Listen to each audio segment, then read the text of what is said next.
Hello, everyone. Just want to say a quick thank you for clicking onto the video. Please do us a favor and hit that like button, comment, and most importantly of all, please subscribe to the channel. Enough of the chatter. Let's get on with the video. Part of the reason why the Cowboys, in my opinion, are in the situation they're in has to do with the mentality of these players, the 53 brands, as we've discussed. Everybody's their own, hype machine. Everybody cares about their social media. Everybody's got these rabbit ears and they're looking to see who said what about me, and I'm trying to clap back.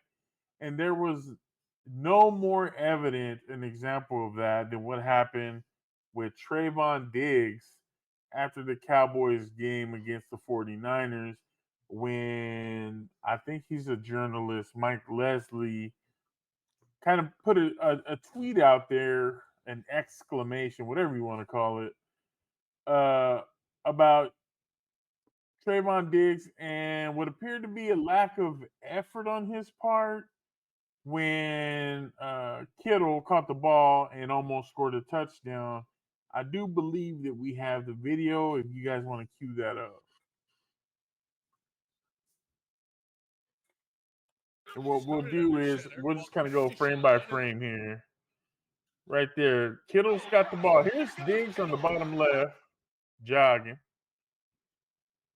On the run, George Kittle inside the 10. Kittle to the pylon. And on that, who's got the clicker on that? I do. All right, let's go back, bro. Go back to the beginning, please. And we'll just kind of we'll drag it along. So let's just kind of drag it through here. And so you'll see right there, Kittle's up at the top, running across. Wilson doing the typical Wilson. I'm 2 steps behind every man that I have assignment. Yeah. Now, what I want you to do is go back a little bit, Julio. Go back. Right there. So right now, Trayvon is he's like in the lower left right there. He's trailing his guy. Yep. Kittle's caught the ball behind him. So now Trayvon turns around and he sees right there. He's making eye contact. Mm-hmm. He sees Kittle has the ball. George Kittle has the ball. Trayvon sees it. Kendricks, bottom right. He's hustling. Wilson behind him for his life. Getting dragged. Yeah. And you got Malik Hooker, I believe, is right next to Diggs. And let's just kind of see how this plays out in slow motion. So we're going here. And this is where he starts jogging. Taking a flat angle, and then he realizes, oh, I got to go over the top of this block. Tried to finger tackle, got drugged. Okay, so there's Malik Hooker. And he's shoving him. And then at the end, Trayvon kind of gives a halfway. Now let's play it in real time. Let's watch Trayvon Diggs here in real time. Keep your eyes on number 7. Yes. Oh, my bad. Started under center, walked back to shotgun and throw across. Right there, he starts jogging. Jogging. Kittle to the pylon. What a run! He is marked just short. George Kittle. And so Mike Leslie sends this clip out and he says, "Hey, what's Trayvon Diggs doing here? What's he doing here? Loafing.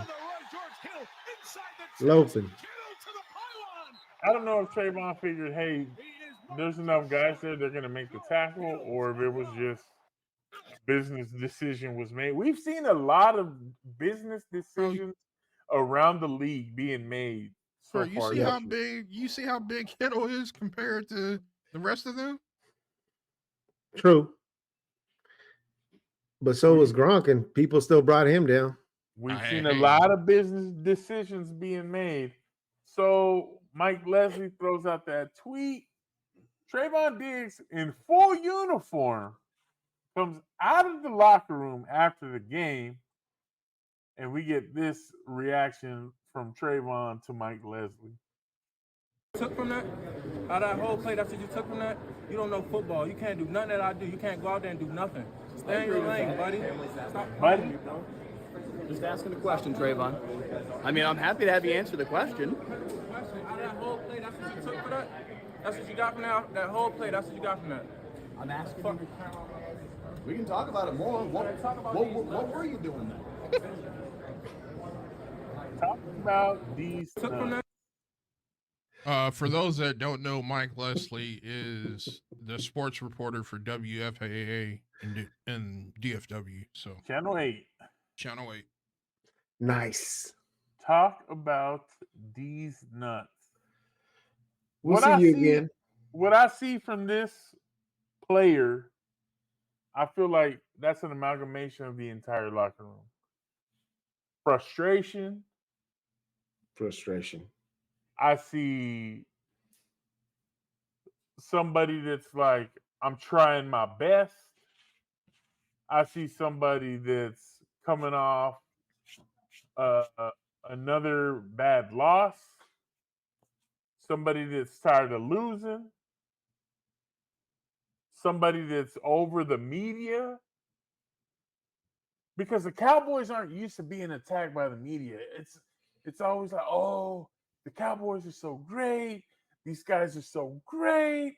Everything's so good. You get that when you win. You don't get Yep. that when you're a loser. And right now, at 3-4, you're losers. Not personally, but as a As a sports team. franchise, right? Yep. Your Team record, sport. you are what your record says you are. Bill Parcells, you are what your record says you are. And y'all are Mhm. losers. Y'all are losers. Accept it.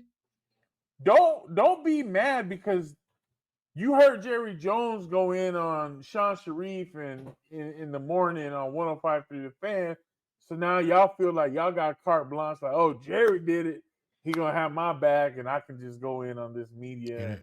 It don't- First No. off, It don't work that that man way. is the owner of the team, a Exactly. billionaire, Exactly. a billionaire with a B, not million, billionaire. So don't try to put yourself on that level when you're not close Absolutely to that not. level. Absolutely Don't do that. not. But even Yeah. his never mind. Never mind. So I'm looking at that and I understand the frustration, Yeah. but you have to understand, just as frustrated as you are as fans, we're frustrated because we want to believe and we want to support. But all we get in return is excuses, anger, all this pushback of, well, you can't do what I do, buddy. Well, hell, I can go out there and look bad and have us lose. I can do that.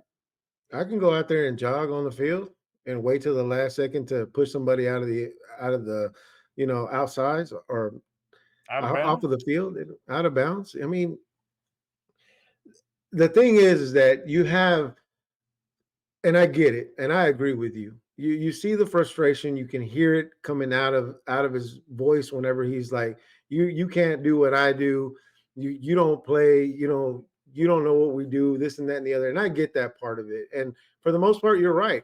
But he's only a small piece out of, if you heard most of the damn rants that we get on either TikTok or Instagram or wherever you look on social media, there's somebody, whether it be a Cowboy fan or a Cowboy hater, that is ranting about what is going on with the organization, with some of our best players in the league or on our team, I guess you could say.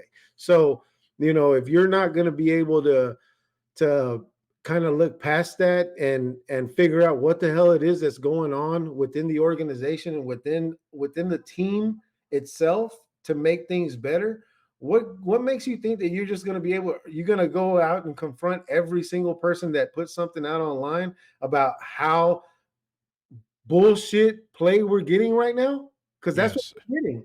And we're voicing our opinion. Y'all never listened to us before. Before it was like, oh well, it is what it is. We're going to keep doing what we're doing. And now all of a sudden you want to get butthurt about it.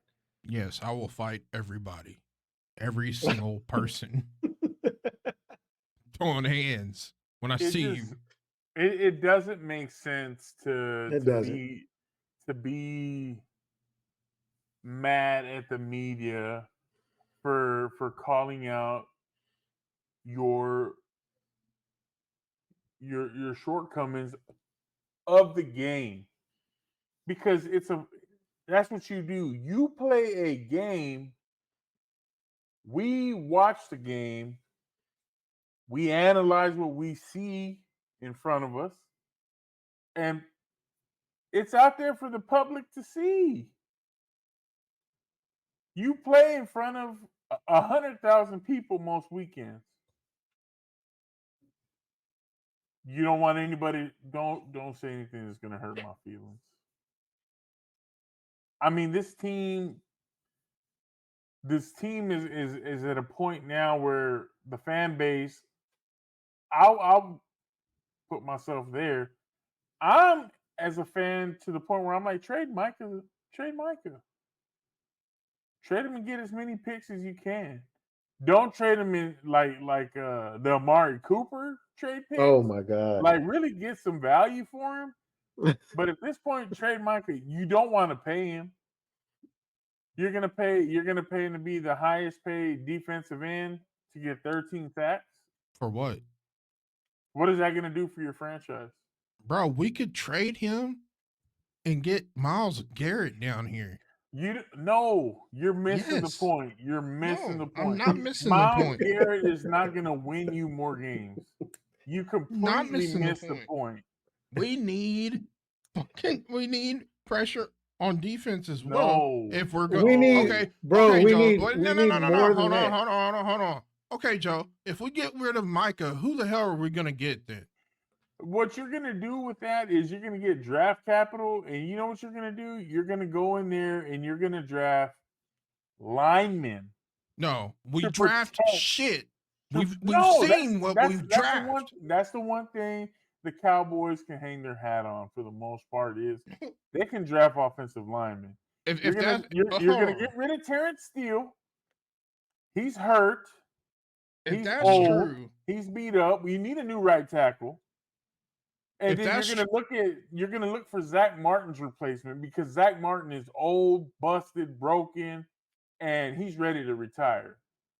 if that's He's about to be out true, the door too. to where Exactly. to where we draft well and all this bullshit, we would have been back to a Super Bowl before now. Okay, we don't draft all that well. We don't. Linemen, We we don't. do. No, we don't. We don't. We need a overhaul of this whole team. Period. Point blank. But that's what I'm saying. You saying we need to overhaul this whole team. Yeah, coaches What is included. what is that going to do? Like how are you going to accomplish that? It's a rebuild. Realistically And speaking, instead of a soft rebuild, it is a true rebuild. I agree. If you want to, But do if you you know how want you this team rebuild? to progress, You know how you rebuild? You trade away your stars for draft capital and you draft. That's a rebuild. That's a That's not hard gonna- rebuild. that's not gonna happen, bro. To me, a rebuild at this point, buy a team. You can't. But you Can't. don't rebuild in the middle of a season. You have to prepare for next season. If we're talking LA about rebuild, that's when it happens. It's next season, not in the middle of a season. We're in the middle of a rebuild, but LA bought- we're one toe in, one toe out. Like, we don't want to admit Yeah. that we're in a rebuild, but it's like, no, you're rebuilding. Get rid LA of bought a Micah. team. LA bought a team and a championship. I'm just saying, it can be done. But you have to be like a piece or two away. LA needed Matt Stafford at quarterback to get over the top. Mhm. That's buying a championship, is saying, hey, we're one piece away. What is that one piece? A quarterback. Hey, Matt Stafford, we'll take you and we'll get rid of this young prospect, Jared Goff, who we don't believe is going to get us over the hump. Jared Goff's doing phenomenal in Detroit. We could have Yes, been he one is. piece away Matthew, if we would have. Matthew Stafford's still playing fairly well for the Rams. So both Just teams think if we felt like, hey, would have we're a picked piece up. away. Just think if we would have picked up Derrick Henry or Saquon this past offseason, we So you think possibly that could have was our been one piece? a piece away. That was our one piece. That was our one Possibly. piece. Possibly. No, it's not. We're not one piece away. We have a quarterback that needs a full-blown run game to complement his skills.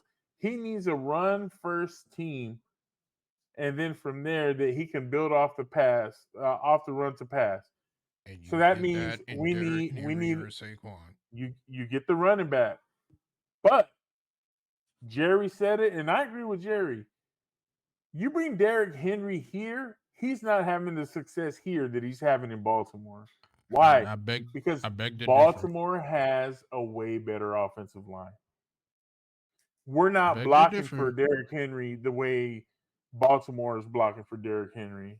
We're not blocking for Saquon the way the Eagles are blocking for Saquon. It's just not happening. To be honest with you, Derrick Henry is his own blocker. To be real. Which is fine until he blows something out because he's having to make a miracle by himself. I mean, that's what I'm telling you. We're not a piece away. We're multiple pieces away, and that's why I say trade Micah Parsons so you can start investing in some of those pieces and investing in those pieces for cheap, younger, cheaper, and you deal with the consequences of, hey, he's gonna mess up. That's hey, cool. they're learning on the job. That's cool. We just want to see we won't see another championship before we die. That's cool.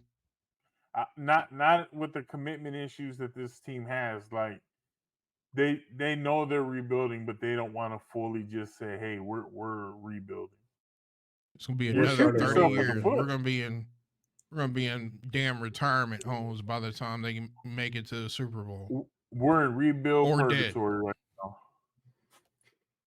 and with the attitude and the funkiness that this team is walking around with, it's not going to get any better. It'll get worse before it gets better. The window of trying to make it to the Super Bowl closed on us, and it closed on us fast. That's what I'm saying. Now we're past that. Now it's what can we do to start putting pieces back in place. Julio, what do you think? You agree with that, or you think I'm wrong? I don't know, man. I do agree with it to a certain degree. I also feel, if I'm being honest, I also feel that we should trade Micah for picks and see what we can pick up for that. I don't think it would be good for us or our salary cap, for that matter, to keep him and to give him more money to trade for, like you said, 13 sacks per season. I don't think that that's gonna change our trajectory to be able to make it all the way to the Super Bowl by any stretch of the means. I think that there's a lot of other areas that we could use help with, mainly the offensive line. Of course, we do need some defensive line players as well, but I mean, and that's besides Micah. Micah and Tank, he's still young. He can still do some things, but Tank is already getting older. He's probably going to be out already. So then you're going to be stuck with, you have one good end, and then what do you have on the other side? What do you have to fill in the middle portion of it? Your defensive line. Who do you have there? Mozzie Smith right now looks like a bust, in my opinion. I haven't seen anything that He's to me is like last in his position. On exactly. Pro Football Focus, he's dead last. Yeah, and I don't see anything to me that's like, oh my God, this was a great pick that we picked up. So same thing with Schoonmaker. We cannot pick Miami or Michigan players for crap. For nothing. Yeah. Taco Charlton. Man, that's another one. So I mean, but you to just me, said that we pick well though. We pick offensive line. You don't listen, bro. You don't listen. That's all right though. You said lineman, period. Offensive lineman, bro. Lineman. Not I don't think we've ever picked good as far as the defense goes. There's been a couple of picks that we did pick Micah, up that I thought were good. Micah was a good pick, Tank, but outside of that, Tank. Sean Lee, Outside but of he that, was I mean, always hurt. he was always hurt. Sean Lee That's was a another. fucking What was the other kid's name? That was the other that we picked up Vander Esch, that hurt his broke, knee. broke, No, broke. hurt Jalen his Smith. knee, and then there you go, Jalen Smith looked phenomenal for like one season, and then after that, what the hell happened to him? Sean Lee He out was a of there. walking hospital bill, along with Van Der Exactly. Esch. Exactly. Both of them. So, I mean, yes, to a certain extent, I do agree with that. I honestly do. If it was up to me, I would also trade Micah and see what we can get for him. Do it.